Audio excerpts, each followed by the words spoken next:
Então, bom dia. Bom dia para vocês, bom dia para todo mundo, bom dia a todo mundo que tá me dando bom dia aí. Vocês são bênção de Deus, pois essa oração abençoada. Vamos continuar com o nosso estudo, né? A gente está falando sobre a parte dos recursos lá da nossa parábola, a gente está falando lá da parábola dos talentos, lá de Mateus 25, a partir do versículo 14.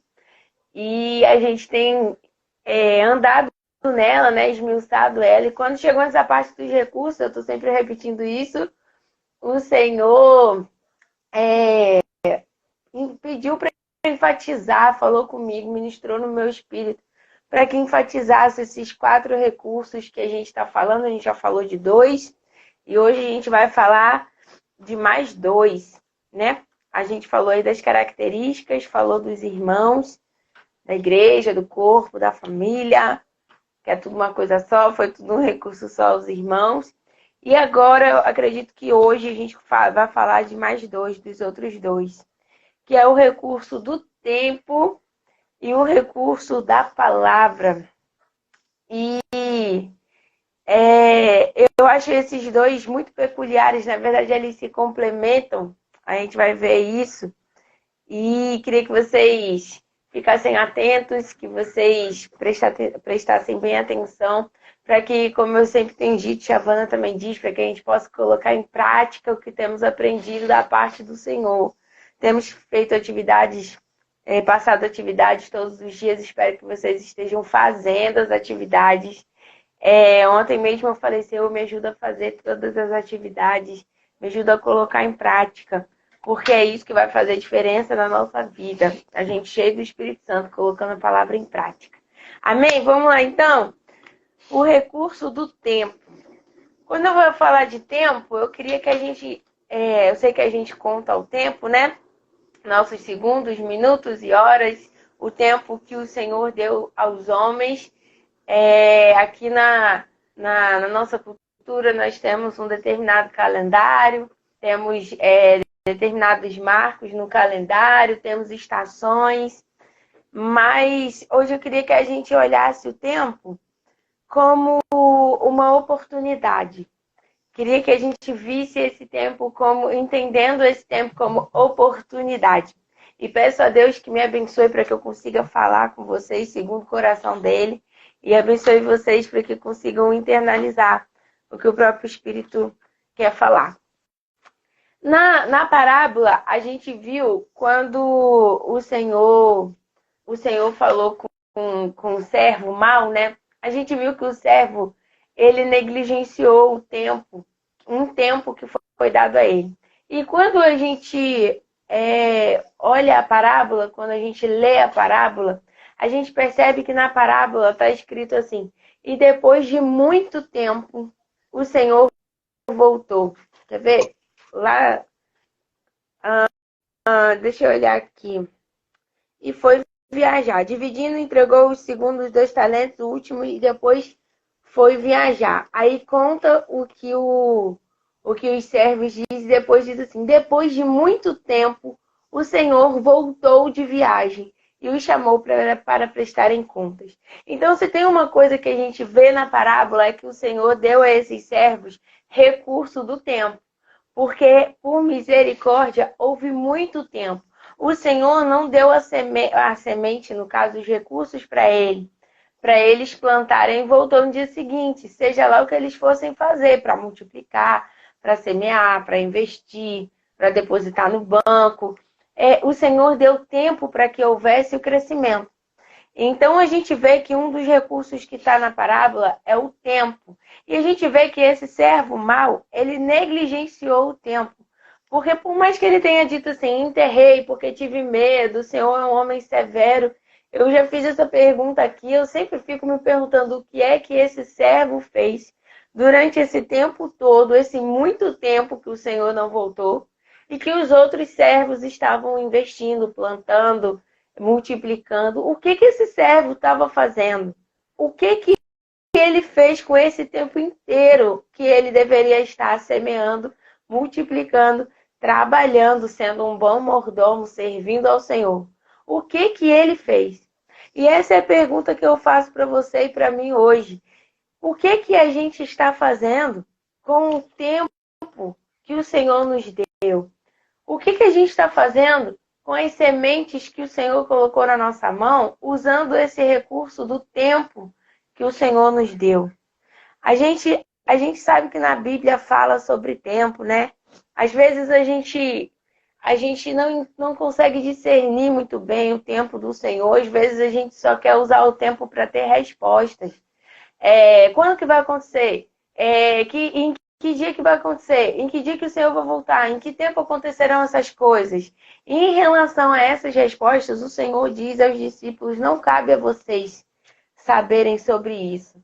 Mas a Bíblia nos instrui a respeito de usar o tempo para fazer algo, não só para esperar algo. Quando os discípulos questionaram a Jesus em que tempo acontecerão essas coisas, no sentido de podermos esperar por elas, o Senhor disse: não cabe a vocês saber esse tempo. Mas quando se trata do tempo em relação a fazer algo, a trabalhar de alguma maneira, a produzir, a Bíblia nos instrui a usar bem o nosso tempo. E eu queria falar hoje com vocês sobre isso, porque às vezes a gente usa a maior parte do nosso tempo correndo atrás de coisas que não são eternas. E isso é um problema. Quando a gente passa a maior parte do nosso dia, a maior parte do nosso tempo, a maior parte das oportunidades que nos aparecem, nos surgem, buscando coisas que não são eternas, coisas que são aqui dessa terra, o nosso pensamento ainda não foi um pensamento de eternidade, ainda não foi transformado no pensamento de Cristo. E quando eu falo em coisas que são eternas, não estou falando só em coisas de, meu Deus, eu tenho que pregar a palavra em tempo e fora de tempo, como a palavra de Deus diz. Isso é importante, mas, por exemplo, quando eu amo alguém, quando eu faço algo para alguém, e com o pensamento da eternidade, eu estou produzindo algo eterno. Quando eu trabalho pensando que estou servindo ao Senhor no meu local de trabalho, eu estou fazendo algo que é eterno. Agora, quando eu trabalho só para pagar minhas contas, eu não estou fazendo algo que é eterno. Eu estou andando sem propósito. Quando as coisas dessa terra, como por exemplo, ter as coisas, já que a gente está falando de mordomia, sem entender que tudo é do Senhor e não nosso, tendo o fim nas coisas dessa terra, eu não estou tendo um pensamento de eternidade. Logo, tudo que eu estou fazendo nesse meu tempo não está sendo dedicado à eternidade. Eu não tenho problema, não é pecado eu assistir um bom filme, eu ler um livro, eu ver uma série, eu jogar papo fora, eu jogar um videogame, sei lá, eu ir andar ali na esquina, fazer qualquer coisa. Não é pecado, mas a questão é, eu estou colocando um senso de eternidade no que eu estou fazendo? Até quando eu paro para descansar, quando eu paro para assistir um filme, quando eu paro para alimentar minha alma, eu estou com um senso de eternidade, dizendo: eu estou aqui cuidando da minha alma. Eu estou aqui cuidando daquilo que o Senhor me deu para ser um bom mordomo. Eu estou aqui cuidando de mim. Ou eu estou simplesmente sentada no sofá, já que eu não estou fazendo nada, então eu vou fazer isso. Às vezes, andar segundo essas oportunidades que aparecem sem intencionalidade é andar distraído. E Deus nos chamou para andar de propósito. De andar de propósito, com propósito, sendo intencional em tudo que fazemos. Então, nós precisamos entender que não devemos negligenciar também o nosso tempo. Às vezes é tempo de amadurecer e a gente negligencia esse tempo, essa estação. Às vezes era tempo da gente já estar adulto e a gente ainda está menino. E quando a gente faz isso, a gente está negligenciando o nosso tempo diante de Deus. A gente está sendo um servo ruim. Às vezes a gente passa por algumas provações, algumas situações que o próprio Espírito do Senhor nos coloca para o amadurecimento, Deus não tem prazer no sofrimento do seu povo, mas o próprio Espírito levou Jesus para o deserto para ser tentado. Então, às vezes, o Espírito traz situações para o nosso crescimento, nosso desenvolvimento, trazendo para nós uma oportunidade maravilhosa de conhecermos mais o Senhor, de semearmos a palavra, e a gente negligencia isso. A gente anda distraído, sem intencionalidade no que fazemos. E eu queria colocar para vocês uma passagem que todo mundo conhece muito, mas eu queria destacar uma específica aqui, que está lá em Eclesiastes 3, do 1 ao 8. Do 1 ao 8, Eclesiastes 3 vai falar para a gente que tem um tempo certo para todas as coisas debaixo do céu. Então, a Bíblia está trazendo para a gente um ensinamento de que existe sim um tempo certo, uma oportunidade certa para todas as coisas debaixo do céu. Quando a gente não consegue discernir bem a oportunidade que o Senhor nos apresenta, a gente anda perdido e negligenciando o nosso tempo.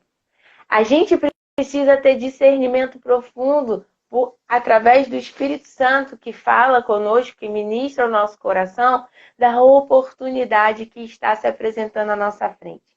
Então, lá em Eclesiastes diz, há um momento certo para tudo, um tempo para cada atividade debaixo do céu. Há tempo de nascer, tempo de morrer, tempo de plantar, tempo de colher, tempo de matar, tempo de curar. Isso aqui não é matar os outros não, tá, gente? Às vezes por exemplo, matar alguma lembrança ruim que está dentro de você, matar a si próprio, seus desejos da carne, matar sua altivez, seu orgulho, e tempo de curar, tempo de derrubar e tempo de construir, tempo de chorar e tempo de rir. Então, quando a gente está muito tempo ali num processo depressivo, que é necessário acompanhamento, não estou falando que não é necessário atenção, quando a gente está andando muito tempo em desânimo, quando a gente está andando muito tempo para baixo, pessimista, com palavras de morte e não de vida, a gente precisa lembrar que há um tempo para chorar, mas também há um tempo de rir. Tempo de se entristecer e tempo de dançar. Tempo de espalhar pedras e tempo de ajuntá-las. Tempo de abraçar e tempo de afastar. Tempo de procurar e tempo de deixar de buscar. Tempo de guardar e tempo de jogar fora. Tem coisas que a gente guarda que já era para ter jogado fora. E não estamos sendo bons mordomos quando retemos. Guardamos coisas que é para jogar fora. Quando retemos uma mágoa, uma amargura, uma falta de perdão a alguém, nós precisamos aprender que há tempo para guardar, há tempo para a gente processar o que aconteceu, mas há tempo também para jogar fora as coisas que nos acontecem. Que nem quando fala que há tempo de se entristecer e tempo de dançar. A gente tem que entender que há dias que serão tristes, mas a gente não pode achar que porque um dia foi triste, todos os outros vão ser. A gente precisa entender que há um tempo para todas as coisas. Tempo de rasgar e tempo de remendar. Estou lá no versículo 7. Tempo de calar e tempo de falar. Isso aqui é uma dádiva se a gente conseguir dominar esse entendimento que há tempo de calar e tempo de falar. Tempo de amar e tempo de odiar. Tempo de guerra e tempo de paz. A gente precisa entender que o Senhor, ele é muito organizado. Ele colocou estações, colocou ciclos, colocou esse recurso das oportunidades na nossa vida. E nós precisamos entender esse tempo como oportunidade. Eu queria destacar aqui no versículo 2, quando ele fala tempo de plantar e tempo de colher. E a Bíblia é muito clara, né? A gente sabe quando diz aquilo que o homem semear, ele também colherá. Está lá em Gálatas 6, no versículo 7. Não se deixem enganar, de Deus não se zomba, pois o que o homem semear, isso também ele colherá. Quem semeia para a sua carne, da carne colherá destruição, mas quem semeia para o Espírito, do Espírito colherá a vida eterna. E não nos cansemos de fazer o bem, pois no tempo próprio colheremos, se não desanimarmos. Portanto, enquanto temos oportunidade, façamos o bem a todos, especialmente aos da família da fé. Então aqui Deus trata o tempo como uma oportunidade e fala que é para a gente não desanimar, porque quando plantamos, certamente vamos colher. No tempo próprio colheremos, se não desanimarmos. Tem um condicional aqui, né? Se não desanimarmos, no tempo próprio nós colheremos. Precisamos encarar o tempo como essa oportunidade de semear. Nós podemos semear coisas ruins e colheremos. Mas também podemos semear coisa boa e colheremos. Podemos semear coisas que o Senhor nos ensinou, o bem, e colheremos. E Deus fala sobre o tempo de semear. Lá em Eclesiastes 11:6 diz assim: plante de manhã a sua semente, e mesmo ao entardecer não deixe suas mãos ficarem à toa, pois você não sabe o que acontecerá, se esta ou aquela produzirá, ou se as duas serão igualmente boas. Então Deus diz de manhã e ao entardecer, não deixe de semear. Isso pode sim falar dos nossos recursos de trabalho, dos nossos recursos financeiros, mas eu quero mostrar para vocês hoje que existe uma semente que o Senhor nos deu, que é uma semente preciosa que nós carregamos. Antes de eu falar dela, eu quero dizer para vocês mais uma promessa do Senhor que está lá em Salmos 126, no versículo 5 e 6, que diz assim: aqueles que semeiam com lágrimas, com canto de alegria colherão. Aquele que sai chorando enquanto lança a semente, voltará com cantos de alegria, trazendo os seus feixes. Em uma das versões está escrito assim: voltará sem dúvida, com cantos de alegria, com júbilo, trazendo os seus feixes. Então é uma promessa, está na palavra. Existe um tempo de semear, e quando você semeia, você volta sem dúvida alguma, cantando de alegria com os seus feixes, com a sua colheita daquilo que você plantou. Quando você planta aquilo que é segundo o coração de Deus, você com certeza cantará de alegria. E aqui é muito peculiar que no versículo 5 diz: aqueles que semeiam com lágrimas. Então eu queria dizer para vocês hoje que há um tempo, uma oportunidade de plantar. E o tempo de choro, o tempo de dor, parece improvável, mas não é tempo da gente enterrar as sementes. É tempo da gente plantar as sementes. É tempo da gente plantar no tempo do choro, na oportunidade que Deus dá, que se apresenta à nossa frente, da dor, do choro. Não é tempo da gente fazer como o servo mau, que falou: eu enterrei e fiquei aqui, porque eu tive medo. Não, é tempo da gente plantar, porque a Bíblia diz: os que semeiam com lágrimas, com cantos de alegria colherão, e tudo que a palavra diz é digna de qualquer confiança. Então nós precisamos entender que a palavra nos garante que se aproveitarmos o tempo oportuno para semear diante de Deus aquilo que é eterno, nós colheremos aquilo que é eterno. Assim como também se plantarmos o que não é eterno, a gente vai ter uma colheita o quê? De coisas vãs. A Bíblia diz que quando nossas obras passarem pelo fogo, será que alguma delas vai resistir? Tem coisas que a gente faz que é palha, que queima no fogo. Mas tem coisa que a gente faz, obras puras, que são ouro, metal precioso para o Senhor. Então eu espero que quando as nossas obras passem pelo fogo, a gente tenha, elas resistam ao fogo e a gente não seja salvo sem nada. A gente tenha obras de eternidade, porque aproveitamos bem a oportunidade. Quando a gente semeia com lágrima, nós colhemos com alegria, e Deus nos deu uma semente incorruptível, que jamais, jamais, jamais acabará. Jamais passará. E aqui eu entro no segundo recurso para fechar com ele. falando do recurso da palavra. Lá em 1 Pedro 1, 23 ao 25, diz assim: pois vocês foram regenerados, não de uma semente perecível ou incorruptível, mas imperecível ou incorruptível. Não de uma semente corruptível, nem perecível, mas de uma semente imperecível ou incorruptível, por meio da palavra de Deus, viva e permanente. Pois toda a humanidade é como a relva, e toda a sua glória é como a flor da relva. A relva murcha e cai sua flor, mas a palavra do Senhor permanece para sempre. E essa é a palavra que lhes foi anunciada. Lá em Mateus 24, 35 diz assim: o céu e a terra passarão. Mas isso é Jesus falando. Mas as minhas palavras jamais passarão.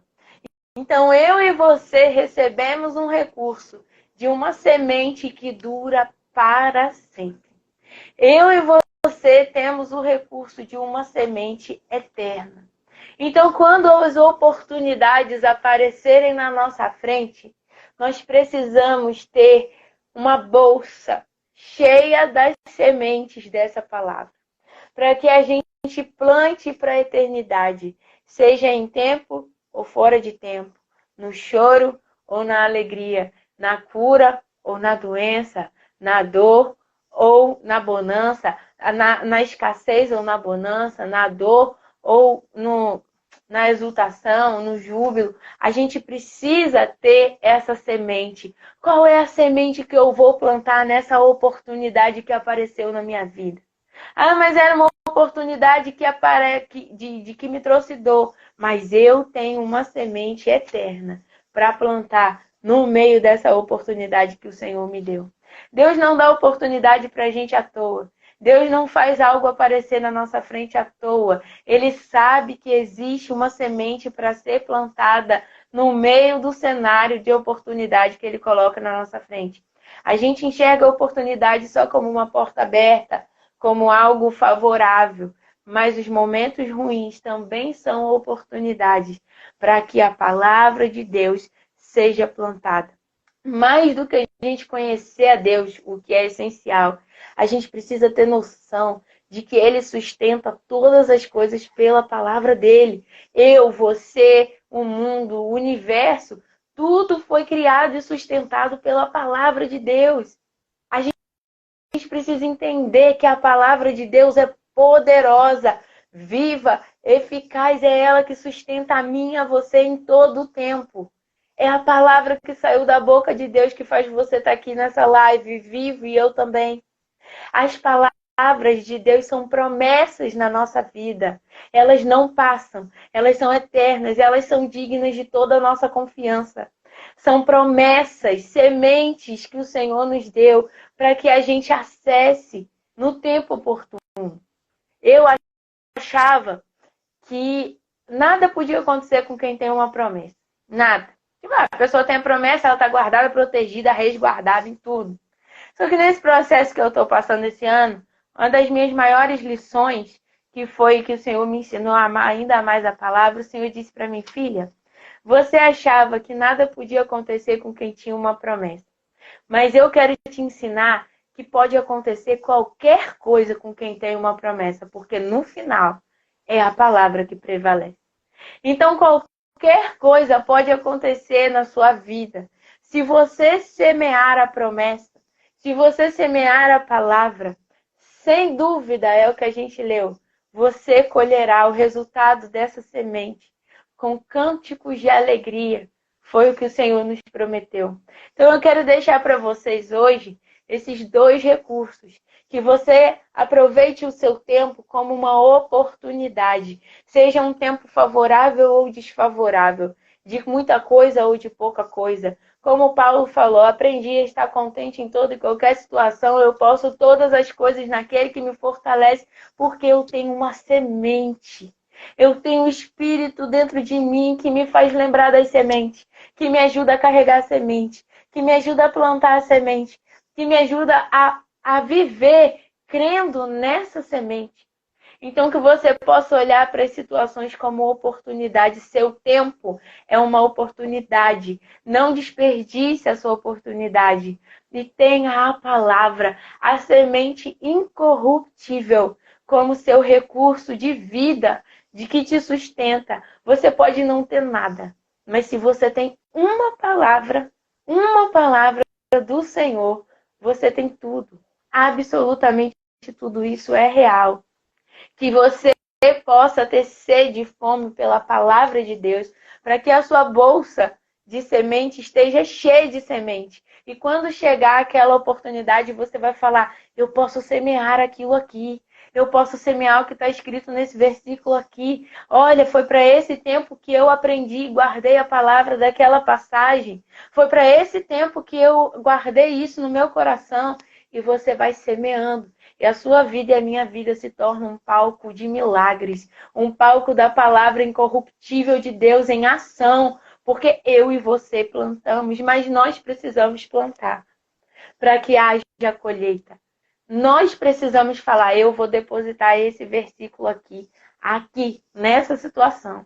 E eu certamente, no tempo oportuno, sem dúvida, voltarei colhendo com alegria a palavra que eu semeei aqui nesse dia, nessa oportunidade, nessa situação que me aconteceu.